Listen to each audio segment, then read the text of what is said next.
Okay, so we're back for another deep dive. Always a pleasure. Yeah, this one is really interesting. Really interesting into. We got a whole new set of FrandsenFiles Yeah. Compendium Yeah. subject reports. Yes. Entries 101 through 106. 6 of them this time. 6 this time, which is, I think, the most we've ever gotten. Yeah, usually it's like 2 or 3 or something. Yeah, and so, since Dakota hit 100, he kind of went quiet for a little while. He did. And, listeners have been asking, A lot of questions. what's he doing? Yeah. What's he up to? Where'd he go? Is he okay? What's going on? What's happening? Yeah. And so we're going to dive into all 6 of these entries Okay. from the FrandsenFiles Compendium. Let's do it. And see what Dakota's been up to. I'm so curious. Yeah. What has he been up to? I mean, the guy is just...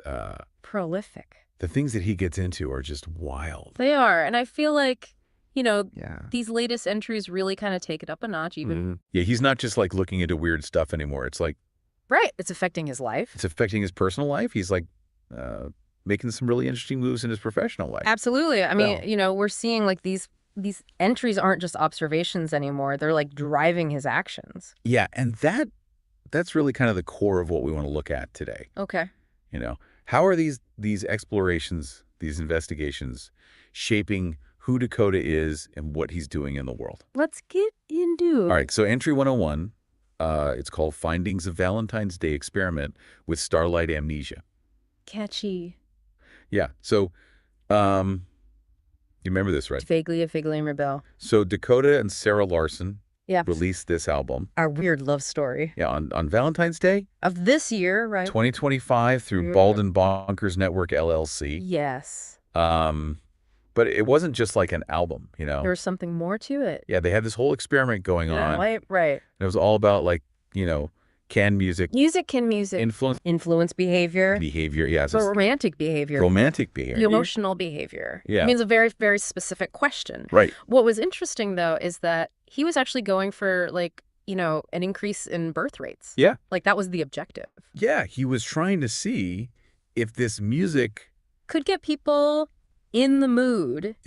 Yeah. Yeah. Enough to have more babies. Pretty bold hypothesis. Yeah, bold. I mean, it's definitely, we know music has a powerful effect on people, but to tie it to... Fertility. It's a leap. It's a leap. But the results that he reports... Okay. What did he find? From listeners are pretty fascinating. Lay it on me. So, 12 couples who had been struggling to conceive reported that after listening to the album, they got pregnant. Wow. And they specifically said it was because of the music. That's a strong correlation. It is now, of course, self-reported. It's self-reported. It's anecdotal. Right. We don't know. Need more research. For sure. But still, it's pretty wild, right? It's interesting. I mean, we know music can have psychological effects, physiological effects. Yeah, for sure. Right? Like certain frequencies can calm you down. Yeah. Right. There's a reason we listen to plane sounds and stuff like that. Follicly. So the idea that it could affect something like... Hormones. Yeah. Yeah. It's not that far-fetched. Not that far-fetched. But to actually see it reported like this is pretty remarkable. Yeah, and I mean, it wasn't just that. Oh, there's more. There's more. So 7 couples said that after they played the album, their babies slept better. Oh, that's nice. Which, anyone with a newborn knows that's a huge deal. Huge deal. Sleep is precious. Yeah. 9 couples said that listening to the album and talking about the lyrics and stuff. Oh, interesting. Actually helped them resolve conflicts in their relationships. So couples therapy, but with an album. Kind of, yeah. Wow. And then 10 couples said that their older kids found the music really comforting. Huh. So it worked on a whole range of ages and relationships. Yeah, it really seems like this music had some kind of power. Yeah, power. To it. And it really kind of ties back to some of Dakota's earlier work. Yeah. With the sonified sigils and stuff. Yeah. Where he was turning intentions into sound. Right. Right. It's almost like this is the next level of that. Yeah. Instead of just individual intentions, it's these broader emotional states. Yeah. Like love and connection. Connection, yeah. And maybe even affecting things on a biological level. It's pretty wild. It's pretty wild. So so what does Dakota say about all this? Well, he's being pretty cautious. Yeah, as always. You know, he's not claiming that this is like, proof positive Yeah. that music can make you have babies. But he's saying that, these findings align with a lot of existing research on music and its effects on the brain and the body. Yeah. So he's saying that there's potential here for using music to improve emotional intimacy to help people sleep better. Yeah. As a tool for therapists who are working with couples or even with kids. Yeah. And he's calling for more research Yeah. into this whole area. Especially looking at specific frequencies. Yeah. And how they affect us. Right, because maybe there are certain frequencies that are particularly good for inducing certain emotional states or even, physical responses. And maybe AI can help us. Absolutely. Figure that out even faster. I mean, we're already seeing AI being used to create music. Yeah. Right? So why not use it to create music that's specifically designed to have certain effects? I mean, think about the implications for therapy or education or even just personal well-being. It's pretty exciting stuff. It is. It is. Okay, so that's entry 101. Wow. Let's move on to entry 102. Okay. This one's a little darker. Oh boy. It's called Stalkers in the Paranormal Community. Okay, that does not sound good. No, it's not. It's not good. All right, I'm ready. So Dakota's been seeing this pattern. A pattern of what? Of stalking. Harassment. And harassment. Manipulation. Oh, wow. Specifically within paranormal and spiritual communities. So, people who are into ghosts and UFOs and stuff like that. Psychics, mediums, all that. Are stalking each other. Yeah. And, these are supposed to be communities of, support and exploration. Right. You would think they'd be more, open-minded and accepting. Yeah. But apparently not so much. Apparently not. What kind of behaviors is he seeing? So he talks about people trying to suppress competition. Okay, so professional jealousy. Yeah, if you have two ghost hunters in the same town, right, one might try to spread rumors about the other one. Gotcha. Or sabotage their investigations. So it's not all friendly ghost hunting? No, not always. Wow. He also talks about people who intentionally seek negative attention. Oh, they want to be the villain? Yeah, the more controversial they are. Right. The more people talk about them. Even if it's bad press. Right. Any publicity is good publicity. Exactly. And then there's the outlandish accusations. What kind of accusations? Oh, this person's a fake. Oh. This person's a fraud. Right. This person's working with demons. Oh, wow. This person's actually an alien. So basically anything to discredit them. Yeah. Yokes. And then there's the actual criminal harassment. Okay, so we're talking stalking. Real stalking. Threats. People showing up at people's houses. Oh, wow. Sending them threatening messages. That's scary. Yeah, it's really disturbing. So it's the same kind of stuff you see in any other community. Yeah, exactly. But it's just happening in this specific context. Right. And then he also talks about these cult-like followings. Oh, boy. Where you have these charismatic leaders. Right. Who have these devoted followers. Okay. And they can basically get these followers to do anything they want. Including harassing people? Yeah. Wow. So it's a whole other level of manipulation. Yeah. That's pretty messed up. It is. It is. And then there's the scamming and the fraud. Oh, right. Because, this is an area where it's easy to take advantage of people. Yeah. People are looking for answers. Right. They're vulnerable. They're vulnerable. They want to believe. And so you have these people who are selling fake cures, findings, readings, yeah, products, you name it. Yeah, and what's really scary is that a lot of these people, they don't seem to care about the consequences. Yeah, they're not afraid of getting caught or of hurting people. Yeah. So what does Dakota say we should do about all this? Well, he's got a whole call to action. Okay, I'm listening. First of all, he says we need better access to mental health resources. Yeah, that's true for any community. Yeah. But especially one where people are dealing with the unknown and all these weird experiences. And then he says that paranormal groups need to start policing themselves. Okay. How's that going to work? Well, he suggests having ethical guidelines. Okay. And safe ways to report bad behavior. So a code of conduct. Yeah. It makes sense. And then he says we need to define what constitutes serial offending. So how many times do you have to stalk someone before you're considered a serial stalker? Right. And then he says that we need to make sure that people who commit crimes face consequences. Actually go to jail. Yeah. Huh. And then he has this really interesting idea. What's that? He thinks that leaders in paranormal communities should have to undergo criminal background checks. Oh, wow. Like before they're allowed to lead a group? That's pretty radical. It is, but, he's really concerned about the safety of people in these communities. Yeah, I mean, it makes sense. And he wants to make sure that people aren't being taken advantage of. Right, because, I mean, it's like the perfect environment for predators. Yeah. People are trusting, they're looking for answers. They might not want to go to the police. Right. Because they're afraid of being ridiculed. Yeah. It's a really tough situation. It is. It is. But I think Dakota's right to call attention to it. Absolutely. I mean, this needs to be talked about. Yeah. All right, so that was a heavy one. Yeah. What's next? Okay, so entry 103 is a little bit more uplifting. Thank goodness. It's called Charitable Focus of Bald and Bonkers Network, LLC. Okay, so Dakota's company is getting into charity work. Yeah, which is really cool. Yeah, it is. So it seems like they're really trying to make a difference in the world. Okay, so what causes are they supporting? So they've got like 4 main areas of focus. Okay. The first one is mental health awareness.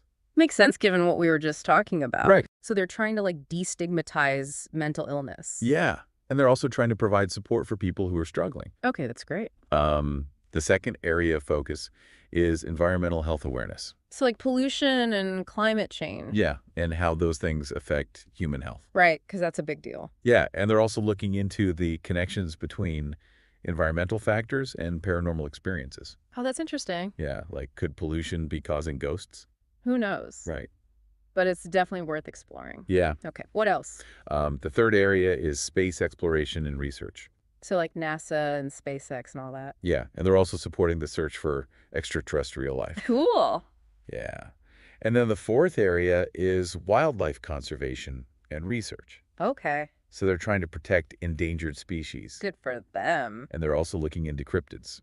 Oh, like Bigfoot and the Loch Ness Monster. Yeah. That's fun. Yeah, so it's a pretty diverse range of causes. It is. It is. And they're not just like writing checks. What are they doing? They're actually getting involved. Okay. How? So they're allocating company funds. Okay.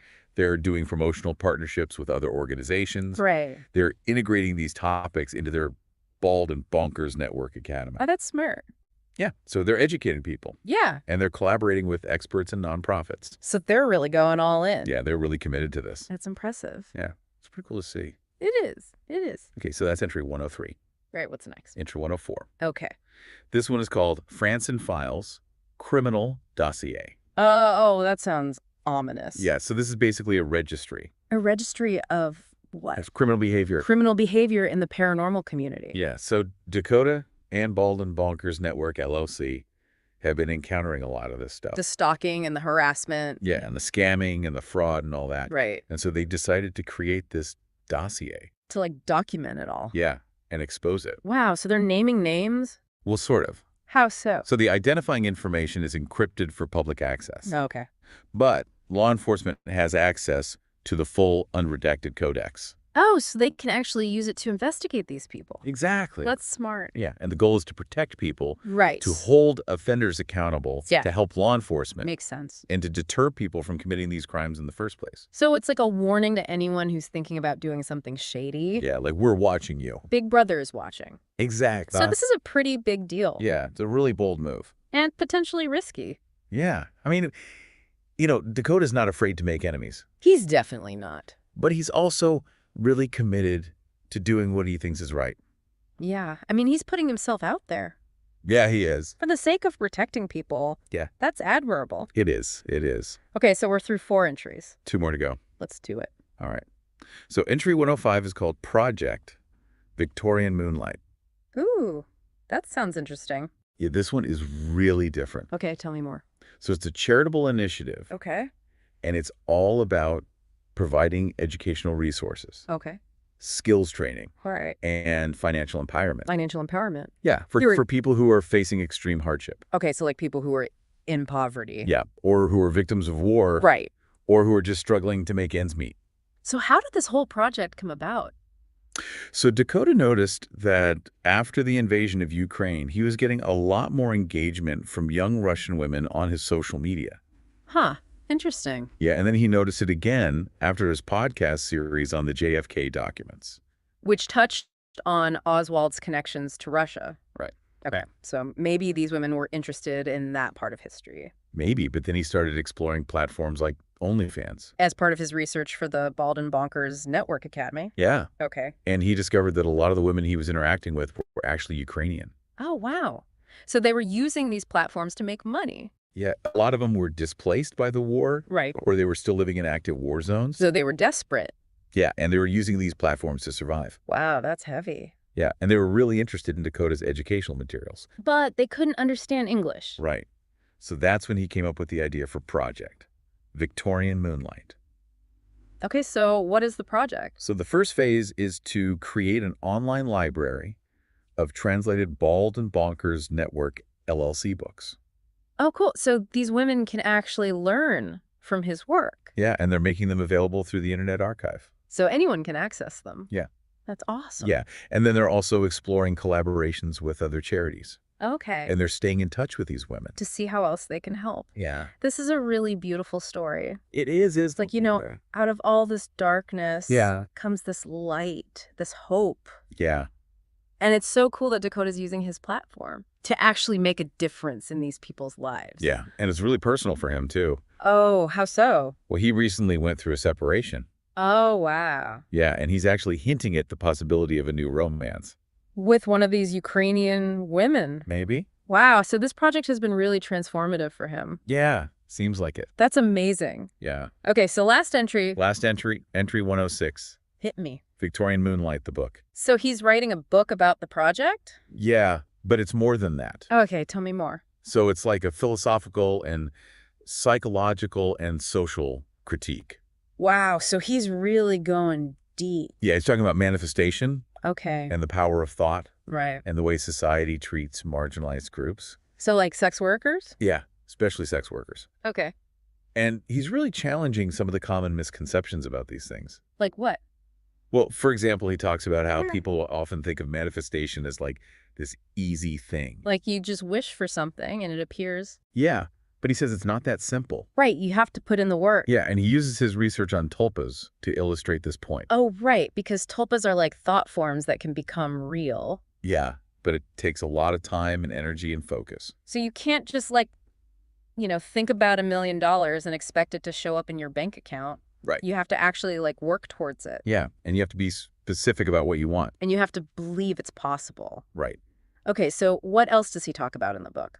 So he also talks about how societal mindsets can lead to negative outcomes. Like what kind of negative outcomes? Like abusive relationships. Okay. Manipulative cults. Right. Victimization. Yeah. Suicidal tendencies. Wow. That's heavy stuff. It is. And then he really goes in on the stigma against sex workers. Okay. Especially the women who are doing it out of financial desperation. Like the Ukrainian women he met through the project? Exactly. So he's trying to change people's perceptions of sex work. Yeah, he's saying that we need to stop demonizing these people. Right. And start offering them support and opportunities. I mean, it's work. Yeah. It's a job. And it's often a really dangerous job. Yeah, especially for women. Yeah. So he's advocating for their rights. Yeah, he is. That's awesome. Yeah, and the book is going to be a deep dive into modern digital sex work. So like OnlyFans and Fansly. Yeah, he's going to talk about the societal and economic factors that drive people to this type of work. Okay. The consequences of stigmatization. Right. The resources that are available. Yeah. The paradox of digital anonymity. Huh, interesting. The psychological impact on both the workers and the consumers. Wow. And potential policy reforms. So he's really covering all the bases. Yeah, he's trying to give people a comprehensive understanding of this issue. That's important. Yeah. Okay, so we've covered all 6 entries. We did it. What a journey. I know, right? I mean, from love songs to stalkers to charity work to sex work. Yeah, Dakota's been busy. Busy is an understatement. Yeah. I mean, he's really out there pushing the boundaries. Yeah, he's not afraid to tackle tough topics. And he's not afraid to put himself out there. Yeah, he's really using his platform to make a difference. Yeah, he's not just entertaining people. Yeah. He's trying to change the world. Yeah, and I think that's really inspiring. It is. It is. So what do you think, listeners? Yeah, what do you make of all this? Have you been following Dakota's work? What are your thoughts on these new projects? We'd love to hear from you. Yeah, let us know. And until next time, keep those minds open. And keep diving deep. Bye. See ya. Okay, so we're back for another deep dive.